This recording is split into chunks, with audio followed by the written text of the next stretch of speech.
welcome to Beer Mail episode number 6 of Brutal Battle. Yeah, so we're continually going on these beer mails. I didn't anticipate this, but we keep getting beer. Somehow. Mainly from Kyle Norman. There's a common denominator with how we keep getting beer. Well, he's a longtime listener, Kyle Norman, so I guess he just likes giving us beer. Longtime listener and family. We already covered that. So we actually have enough beer to do 2 beer mail episodes from Kyle Norman, so that's what we're going to do. Now, it's not to say that I'm going to put this episode out and then put the other one out, like, back to back. I don't know how it's going to happen. It kind of, like, each week it depends how I feel, because we always try to bank some episodes so we don't ever run into a situation where we're like, crap, we have to record last minute. I don't like to get to that. I like to make sure we have one each week. So, like I said, we're doing this beer mail from Kyle, and we'll finish it up maybe the next week, maybe weeks after that. I don't know. We'll find out. Okay. But one thing to say about the tasting order real quick. Oh. I'm going into doing an experiment on the podcast. I want to mess with tasting order when we're doing more than 2 beers, because I feel like there are times that we end up having similar flavors in beers back to back potentially, and that can kind of downplay the flavor in the second beer.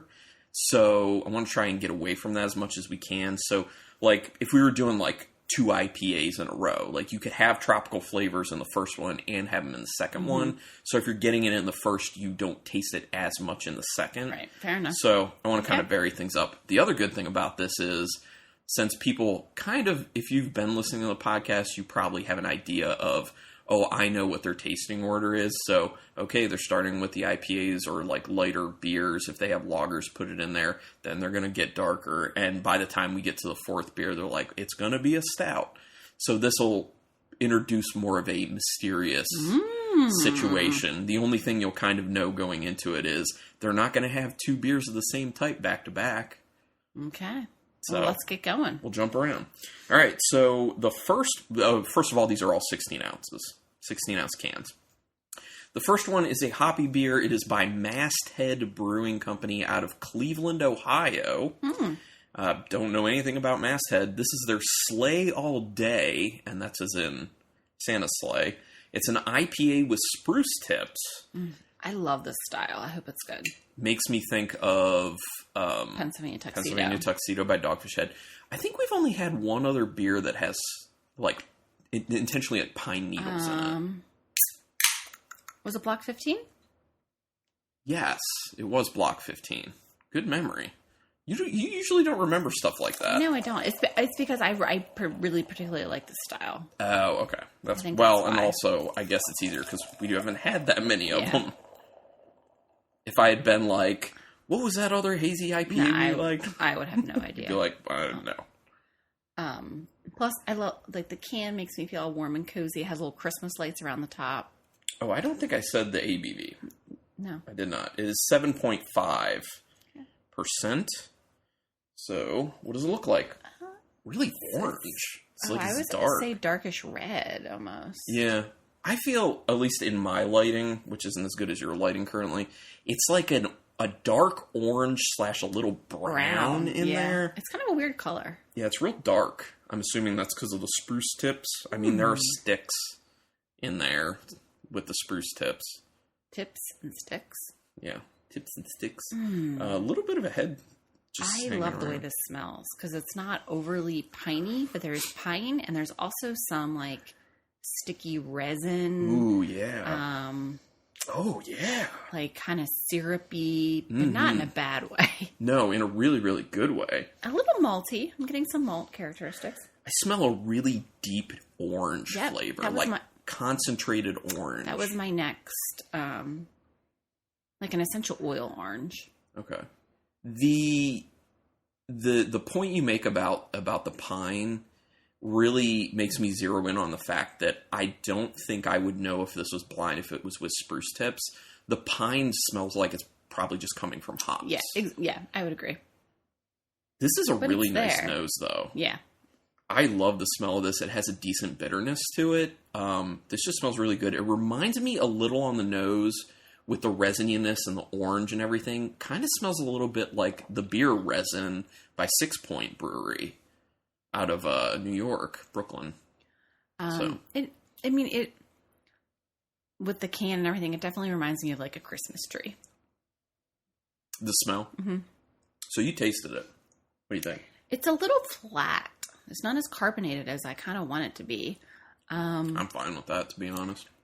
It has a nice mouthfeel. Mm-hmm. It's not as piney as I want it to be, but that's not a bad thing. I mean, for me, there's an okay amount of pine in there, but much like I said about the nose, I wouldn't know that that's from the spruce tips. No, like, not I could at all. see it being from just hops. Yes. The pine is more perceptible in the flavor than it was on the nose, so it's probably more like a medium-ish level, medium-low. And I'm getting some of the citrus, like the orange that you're saying. Yeah, me too. And I really like that. You do like that? Oh, I like it a lot. It's mainly on the end, too. So it's like the pine up front, then like that dark orange flavor, like deep dehydrated orange flavor almost. I know, I'm thinking of like the orange rings you would put around a Christmas tree on the garland, like that. Totally. If you eat those, but in a good way. In a good way. And then bitterness. Bitterness. Yep. Yep. And then a nice, it's not too much. It's kind of like a medium bitterness coming in at the end of each sip. It's good. I like it. And there's a nice resiny quality to it all the way through, flavor and also viscosity wise. This is a nice beer. I dig it. The bitterness is a smidge too much for me. Okay. If I have to be like critical. Yeah. And that's what we do around here. But I like it. I mean, I will certainly drink it and enjoy it. But if bitterness is not your style, it's there.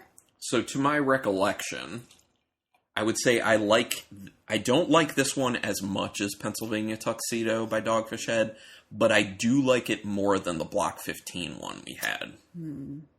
For sure. This, to me, honestly, this isn't that far off ranking-wise from Dogfish Head.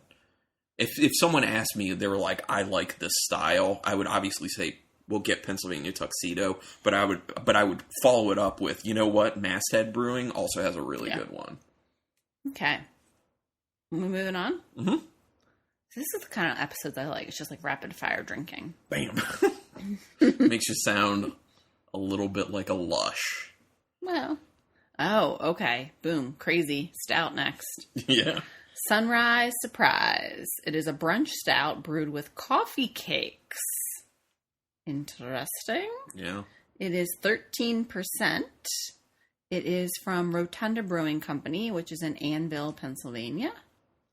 And the can art is kind of funny because there's a guy who's getting breakfast in bed by a woman, and it is a large format stout bottle and a little coffee cake, is what I'm assuming. That's cool.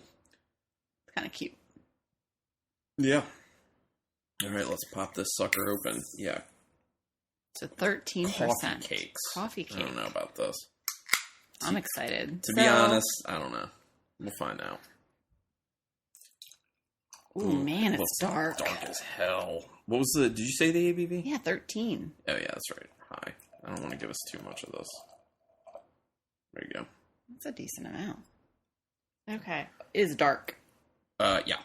There's not a ton of head to it. It's not super carbonated. It's actually pretty low on the carbonation. A little bit of head sticking around on it. It's mainly just some larger bubbles hanging out on the edges. Yeah, it's crazy dark. Yeah, what little bit of head there is, it's pretty brown. Swirl it up. Oh, yeah. You see how slowly it comes off the edges of the glass? I never do that. Slow. I don't really ever care. It's got legs. I know. I don't really care. I'm like, whatever. Wine drinkers. Ooh, it smells high in ABV. It smells boozy and yummy and coffee-y and malty and chocolatey. I feel like I smell a decent amount of hops in it as well. There's a bit of a citrus. I'm interested. So a coffee cake. So are we going to be getting like the cinnamon? That's possible. You know, that you might get on a coffee cake, or? I don't smell it. I mean, I don't smell like a cinnamon. No. Maybe in the flavor. Maybe. I'm getting a little bit of milk chocolate or lactose. Yep. I get a good coffee note in it. Yeah. I also get some soy sauce. Slight soy sauce in there. Sure. And there's a little bit of an ash, like a little ashy note on there. It smells like a good, like hardcore, deep, dark imperial stout, in my opinion. And that's what it tastes like. I'm not really getting... I don't know what I'm supposed to be getting with this coffee cake. I don't know, but I like this beer. It's very ashy. It is very kind ashy. of leathery. Mm-hmm. I assume I'm going to acclimate to it a little bit better, but my first sip, I was like... Because based off the nose, I was like, and there's some ashiness there. And then I drink it, and I'm like, whoa, It is like crazy ashy. My first thought was, oh, it's almost like licking an ashtray, but not quite that bad. No, that is way off the mark. I am perceiving some sweetness. Yes, in the end, which is kind of coming off as like milk chocolatey. Yeah. Which is good. Is it coffee cake? No. Well, yeah, maybe that's where a lot of that sweetness is coming from, actually. I mean, it's got a lot of body. It's very, very thick. And it's not just like a high ABV thickness. No. It's more substantial than that. And maybe that's where the coffee cake is kind of coming in. Coffee cake, where are you? But I taste coffee. It's very roasty. It has a nice kind of coffee roast finish to the beer. Yeah. There is a bit of that soy sauce to it, like I was talking about. There's a decent bitterness in there on the finish. Yeah. It does taste good, but that ashiness is a little strong. I would like that to come down a few notches. But it doesn't detract too much from the fact this is a nice beer. Yeah. I do like it.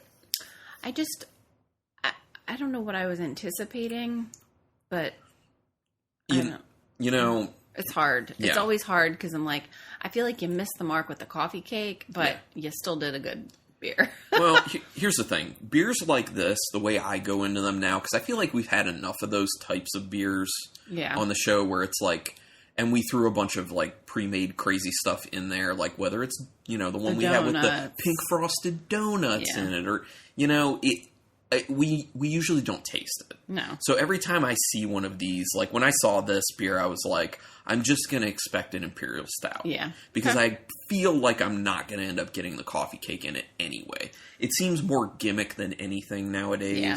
So for sure. Unless they would have also added cinnamon or something like brown sugar, that would have then kind of been like, okay, that there I'm perceiving the coffee cake. But to be honest, if you take enough sips, like my last bit I took, actually was a little more than the sips I'd been taking of it. I feel like I did get some sort of spice. Okay. And that could be carrying through from the coffee and cake. these haven't been sitting out all that long. An okay enough time. Oh, did you pull them out while I was in the shower? Yeah. Oh, okay. I did. So they've probably been sitting out about half an hour or so. And I take long showers, so. Yeah, that is true. Okay. Oops. What are you doing? I sloshed the beer water on me. Oh, well, it's not quite as bad as sloshing actual beer on you. Yeah. Okay, so 2 pretty good beers, I have to say. All right, so, who knows what's coming next? And I have no idea. Yeah, that's true, you don't. You just see labels, and you don't even read them. Well, I know like, what the last one is. Right, well, yeah, because you're kind of familiar with that type of label. So the third beer, it is a double IPA by Equilibrium Brewery, and they're out of Middletown, New York. And this is their MC Squared, which is 8% alcohol. Photon Squared IPA is what they have on the bottom. I don't know what the heck that's supposed to mean. But, All right. Okay. Let's give it a go. Here we go. Whoa. Hold on now. We're getting beer on you now. I know. That's as soon as I pop that thing, it's like the beer's trying to escape. Oh, it's very carbonated. Yeah. That is... I was thinking, so the last 2 beers weren't super carbonated? This one may more than make up for that. Holy cow. Yeah, there's a lot of head. A lot of head to this beer. And it's like very fine bubbles. It would be what I'd assume you would get from like a sour beer or something with lactose in it. But, okay, let's look at it. Whoa, looks like a double IPA. Yeah. It's pretty orange. It's not super hazy or anything. I can see through it, kind of. It is if I put my finger on the other side of the glass, it is kind of obscured, though. But, pretty orange. This smells a little resiny, actually. Yeah, there is a particular note in there. Papaya, maybe? I could see that. There's a tropicality. There's a little fruit punch note. Yes. But what is that specific thing in fruit punch that I'm smelling in this? I feel like there's pineapple, mango, papaya, guava? Yeah. I mean, I could agree with all those.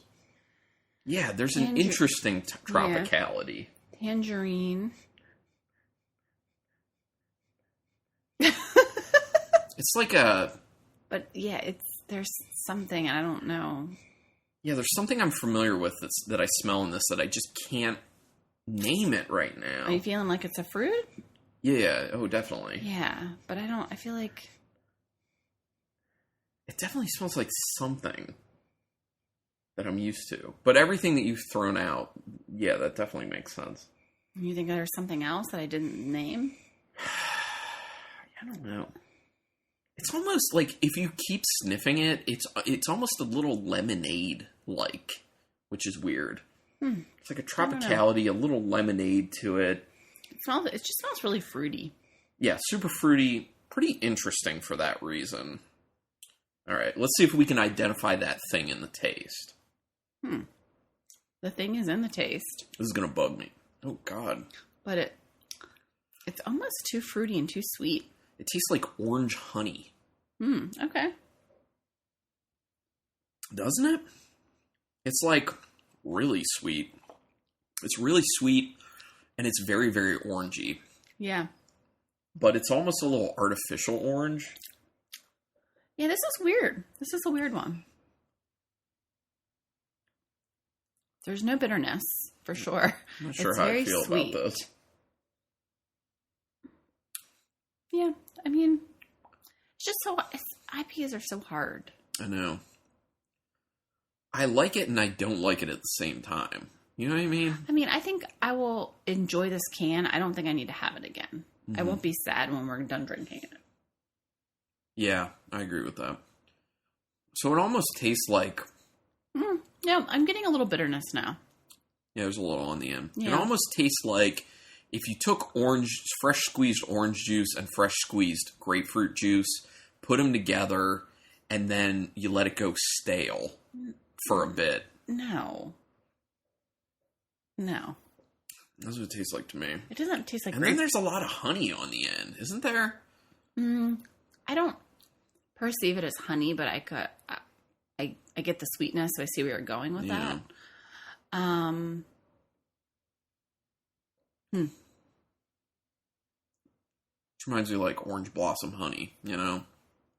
Yeah. A lot like that. And there's a marmalade flavor. Marmalade. Yeah. Like very heavy marmalade. Okay. You know, if you've ever been to like a nice place that has good tea, and you can do like a high tea, so you get like fresh scones. Okay, bear with me.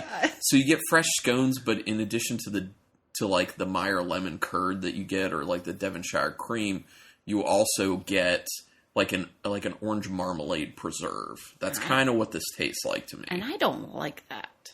Maybe that's why you kind of think it's weird. Because, yeah, that's the thing. It does taste very orange marmalade. Yeah, not normally my thing. I think that's maybe what I was smelling that I was trying to pinpoint. Took me a while to get there, you know? Okay, rinse me out. That's probably going to be my lowest. I don't hate it. I just... Well, I said, I don't hate it, but like I said, love it. I like it and don't like it at the same time. And the thing is, it's thick. It is really thick. At 8%, it's thick. And I think that makes it a little more cumbersome. Well, because it demands your attention. Yeah, it's like you might have to swallow twice to get one of these sips down. I will not be ignored. Okay. So the last one we have is by Dewey Beer Company. Most excited about this one. It is from their Secret Machine, and that's kind of like their Sours. fruited sours. Fruited lactose sour beers. So it's brewed in Delaware, Dewey. It is their double blueberry, double blackberry. Sounds amazing. 6.5%. And that's it. So we had one of their Secret Machine beers on the podcast before. It was in a Cellar Dive episode. And I think that was, I forget which one that was specifically, but I remember us thinking it was very good. Yeah. And we've been to Dewey before. We've had a lot of their Secret Machines. Well, we've also talked about it. We did a vacation episode where we did, a wrap-up, and we talked about everything we tried at Dewey. So, okay. I'm going to open this sucker. Very excited. This is the reason I made this one last. So I was like, this is what I'm most excited about. Let's do it last. Ooh. We knew it. Look at the way that pours. Oh my gosh, the head to that. Isn't the head like pink red? Well, I mean, this is what I'm expecting the color to be. It's there you go. So dark. Yeah. Just dark red. Oh my it's gosh. Berry. The head almost looks like it's like derived from beet juice because it's so like reddish, pinkish. That's a beautiful head to it, and it looks like beet juice, doesn't it? Mm-hmm. I just have such fond memories of going to Dewey beer. We've been twice, 2 years in a row. And the last time we went, we got that like chips and salsa platter. Oh, that was good. So good. Here's the thing: like chips and salsa and chips and guacamole. And beer. Like it seems so basic and easy, but it's just so tasty. Oh, man. I just love it. Yeah, I love it too. And yeah, paired with beer, it's like perfection. I love chips and salsa is one of my favorite snacks, and that we recently have rediscovered this. And I can just sit and eat a whole jar of salsa. You can just slam some salsa. I can. I really can. You just drink it out of the jar. As a kid, well, not a kid, I guess. In my younger years with my sister Emily, we would sit and we would fight over the salsa from a Teenage Mutant Ninja Turtle Donatello bowl. We would eat salsa out of it. Man. Okay. Anyway, I've digressed. Tell me what you smell in the beer, because... it's like a berry. It smells like something not beer to me, actually. Really? Yeah. I'm getting lots of berry. Does it not smell wine-like to you? It smells like a very, serious rosé. Okay, I could see where you're going. Doesn't it? I wouldn't pick that out unless you planted that seed, but I can see... Seed planted. Yeah. There you go. Yeah, but it's very fruity. Very fruity. What is the alcohol in this? 6.5. 6.5. I feel like I can kind of smell it. It's a little weird. No. We'll see on the flavor, but...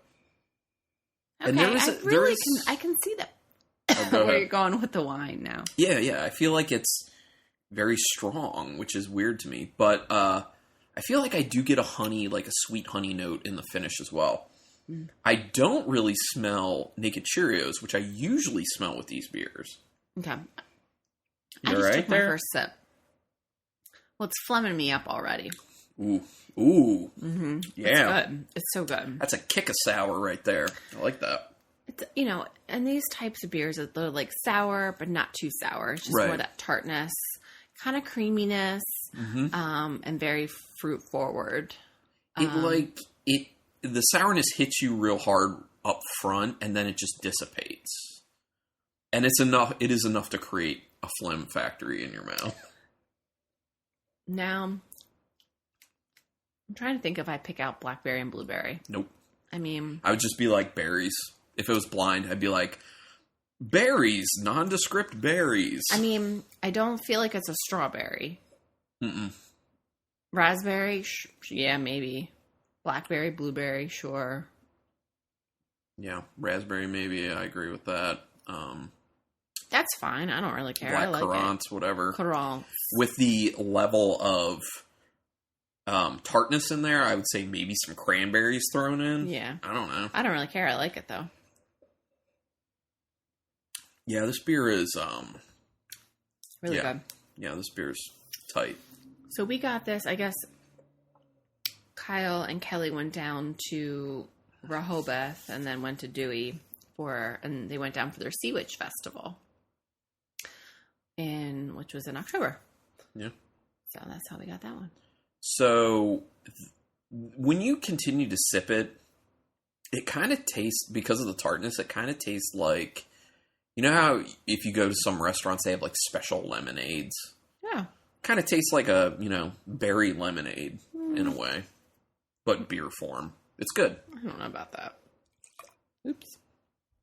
And I do taste that little bit of honey sweetness on the end. And it's not just a sweetness. It specifically, to me, tastes like a honey sweetness. Well, we have chips and salsa, and I feel like I need to eat them now. You're going to crush some of those when we're done? Yeah. Mm-hmm. Although I just got whatever salsa they had at Trader Joe's, which is okay, but you think it tastes like marinara sauce. Yes, I do. Pretty much. I love Wegmans salsa. Well, because, the canned one? Or the jarred one? Yeah. I don't like that. They do a fresh that I like. See, I don't like the fresh. I love the fresh. Fresh is the way to go. But I like medium. Okay. Okay, so I think actually after this we should just record the second one. No. You're so full of shit. Yeah, I'm kidding. Okay. You ranking them? We would not survive doing a second one if we drank all the beer. No. Wouldn't make it. And I want to drink all of these. I definitely like them enough to drink them. We're not dumping any of them. No. Mm-mm. You don't look a gift horse in the mouth. No. And that horse is Kyle Norman. No comment on his teeth or anything. Like, that's not a slam on Kyle Norman. Kyle Norman, you know what? He's a good-looking dude. He looks like Matt Damon. Yeah. Totally. I mean, you guys have a serious bromance. Yeah. I'm his Ben Affleck. I don't know about that. I mean, I don't look like Ben Affleck, but I'm the Ben Affleck to his Matt Damon, is all I'm saying. You guys are just too much. And I guarantee when Kyle and Kelly hear this, they're going to laugh about it. Yeah. Wow. Okay. So, you're ranking these? Yeah. Okay. This is going to be a tough one. Actually, you know what? No, it's not. Not at all. Nope. Go. I think we probably are going to have the same. So, my number 4, because I work backwards, people can probably figure out, it's the Equilibrium, that the double IPA, the MC squared. It's good, but it's also weird. Yeah. I don't know. It's too fruity for me. Yeah. It's not enough beer. And it's too syrupy. Okay. The 8% is a little too much for what's going on in there, flavor-wise. My number 3 is going to be the Rotunda Brewing's Sunrise Surprise, which is the brunch stout brewed with coffee cakes. That is good. I just straight up like that beer. Yeah. There's a lot of flavors going on in there, and my only criticism is the ashiness is a little bit, an okay amount higher than what I want. I'd like that brought down, but it's still pretty tasty. I like it. My number 2 is going to be the Masthead Brewing Slay All Day IPA with spruce tips. This is really good. Mm-hmm. I really like that beer. Like I said, it's not quite the Pennsylvania Tuxedo, but it's not that far off. It's very tasty. I quite like that. And this is my first introduction to Masthead, so good on you guys. Yeah. I would like to try more now. And obviously my number 1 is the Dewey Beer Company's Secret Machine, which is the double blueberry, double blackberry sour beer. Okay. And mine's going to be the exact same. Exact same ranking? Yeah. That doesn't happen often. Yeah, not... There's usually like one difference at least. I mean, I looked at him and I'm like, got it. And then you started talking and I'm like, I think ours is going to be exactly the same. Yeah. I agree. This is very definitive, in my opinion. But, okay. Thanks again, Kyle. Yeah, man. He always hooks us up. Well, we have to thank Kelly, too, though. That's true. Because she's at least there. She is. And I think they share a bank account. Yeah, I'm pretty sure they do. Because I think I've texted her, like, hey, you owe money for this. And she's like, oh, Kyle sent it to Carlin. Yeah. There you go. And when we have I guess I'll tease, there'll be a Pittsburgh trip review that we'll be doing because we're planning to go to Pittsburgh with Kelly and Kyle at the beginning of March. Yeah, and there are a bunch of breweries kind of up in the air on that one that we want to go to. So send us an email. Yeah. And let us know what breweries you feel like we absolutely have to check out while we're there. Otherwise, we will just... Wing it. Yeah, totally. Which is never a bad thing. There's one brewery in particular I feel like I really, really, really want to go to. Really, really. You tell me what you want, what you really, really want. Brew Gentleman. Yeah. Well, I think that's definitely on the docket. Yeah. and Dancing Gnome. Yeah, you really want to go to Dancing Gnome. I am also interested in Dancing Gnome, but I think you're more so than me. I mean, really, whatever we do, I'll be happy with. Yeah, awesome. Well, thanks again, Kelly and Kyle. You guys are awesome. And I'm so glad that we have another one of these beer mail episodes to do with beers from them. And teaser, there are beers from 2 of these same breweries in that episode. And I don't even know, because I don't pay attention to what you put in the fridge. True. Yeah. It basically is blind tasting for Rebecca. Yeah. Even when the cans are sitting in front of her. I'm like, I hope it's not their secret machine. I won't say. I don't remember seeing on the run in there. But who knows? Say. I don't really pay attention. I'm like, God damn it, there's so much beer in my fridge. Where's my food? Yeah, but then you're so excited that there's so much beer in your fridge when it's times like this. Yeah, but then an expired yogurt just revealed itself. Yes, but is that more of an issue, or is it more of an issue if we don't have enough variety of beers for whatever mood you're in when you want to drink one? It's more of an issue because it is an eggnog yogurt. Gross. I love that. Sounds that. Gross. Not interesting. It's so good. Hold on. It isn't even a straight yogurt. Isn't it like coconut milk yogurt or some crap? Milk. I'm trying to limit my dairy. Yeah, yes, there you go. It's coconut Gross. milk yogurt, and it's delicious. Listen, I tried the coconut milk yogurts, and they have like a gross consistency. No, they don't. Have you tried this one? It's good. It's really good. Kyle Norman's rolling his eyes right now. He's like trying to limit dairy. I'm with you, Kyle. I'm totally with you, Kyle. Okay. Anyway, on that note, send us an email. Let us know what we should check out in Pittsburgh. Yes. brutalbattle@gmail.com. brutalbattlepodcast@gmail.com. Got it. I don't even know her email address. Rebecca, you email. I don't check the email. Check us out on Instagram, Brutal Battle Podcast on Instagram. And I'm not even going to plug the Facebook because I don't do anything with it. Yeah, Facebook is like so dumb. 1990. No. I don't think it didn't exist 2010? Sure. I don't know. Whatever. Sure. But Twitter. I am active on Twitter at Brutal Battle. I'm Carlin at Brutal Battle, so check that out. Tweet. But anyway, thanks everyone for checking this out. Until next time. Keep it brutal.